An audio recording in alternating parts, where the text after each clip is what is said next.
Shalom teman-teman, kita di dunia ini gak bisa loh hidup sendirian. Kita selalu membutuhkan orang lain.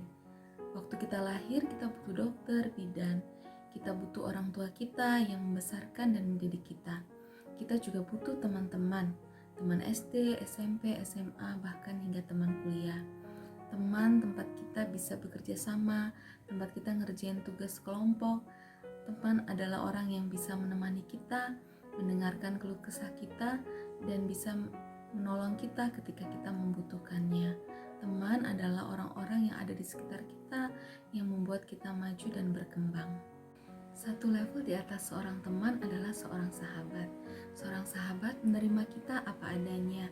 Seorang sahabat mengetahui kekurangan kita, namun dia tidak menolak kita. Seorang sahabat selalu bersama dengan kita dalam suka dan duka.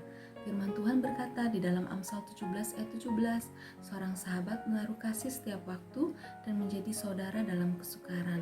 Teman-teman, mempunyai seorang sahabat adalah sebuah anugerah dari Tuhan. Mereka adalah orang-orang yang begitu tulus mengasihi kita.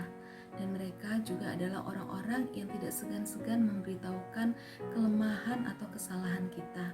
Firman Tuhan kembali mengatakan dalam Amsal 27 ayat 6, seorang kawan memukul dengan maksud baik, tetapi seorang lawan mencium secara berlimpah-limpah.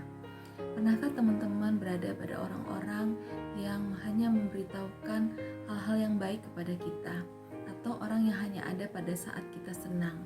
Seorang sahabat, dia berani menegur kita, bahkan berani menunjukkan kepada kita kesalahan kita.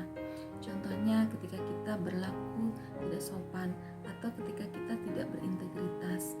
Seorang sahabat akan memberitahukan kepada kita dan membuat kita bisa menyadari kelemahan dan memperbaiki diri kita. Lalu bagaimana caranya kita bisa mempunyai seorang sahabat? Yang pertama, kita perlu inisiatif untuk bisa mengenal orang lain. Caranya kita bisa menyapanya terlebih dahulu, atau kita bisa mengajaknya bertemu sehingga kita bisa mengenal lebih dalam. Kita juga perlu bisa membuka diri kita sebagaimana adanya. Kita tidak takut menunjukkan diri kita, bahkan kelemahan kita. Jadi orang lain juga bisa melihat kita secara utuh, baik kelebihan maupun kelemahan kita. Dengan membuka diri dan menjadi diri sendiri, kita akan bisa memiliki sahabat yang betul-betul menerima dan mengasihi kita, dan kita juga bisa menjadi sahabat baginya. Di atas semuanya itu, tahukah teman-teman bahwa kita semua memiliki satu sahabat yang luar biasa yang begitu mengasihi kita. Namanya adalah Tuhan Yesus. Tuhan Yesus adalah sahabat kita yang sejati.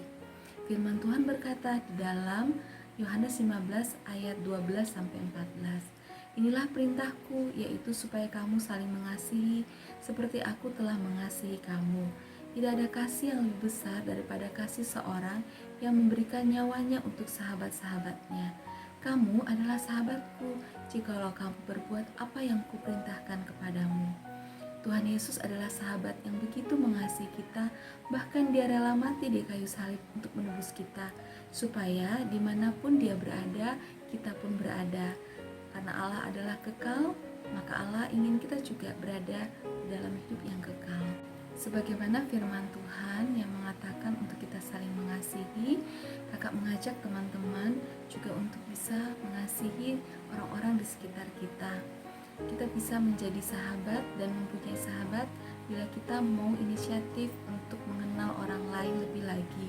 Kita membuka diri kita dengan diri yang otentik, menunjukkan segala kelebihan maupun kekurangan kita. Dengan demikian, orang lain juga bisa menerima kita sebagaimana adanya kita, dan kita juga bisa menjadi sahabat bagi dia. Teman-teman, sungguh berbahagia sekali bila kita memiliki sahabat-sahabat yang merupakan anugerah dari Tuhan. Kakak rindu kalian bisa menemukan sahabat-sahabat kalian di PMKT ini, seorang sahabat yang bisa membuat kalian menjadi pribadi yang lebih baik lagi, menjadi pribadi yang bertumbuh serupa dengan Kristus. Kakak berharap kita semua bisa memiliki sahabat seumur hidup kita, dan Tuhan Yesus memberkati.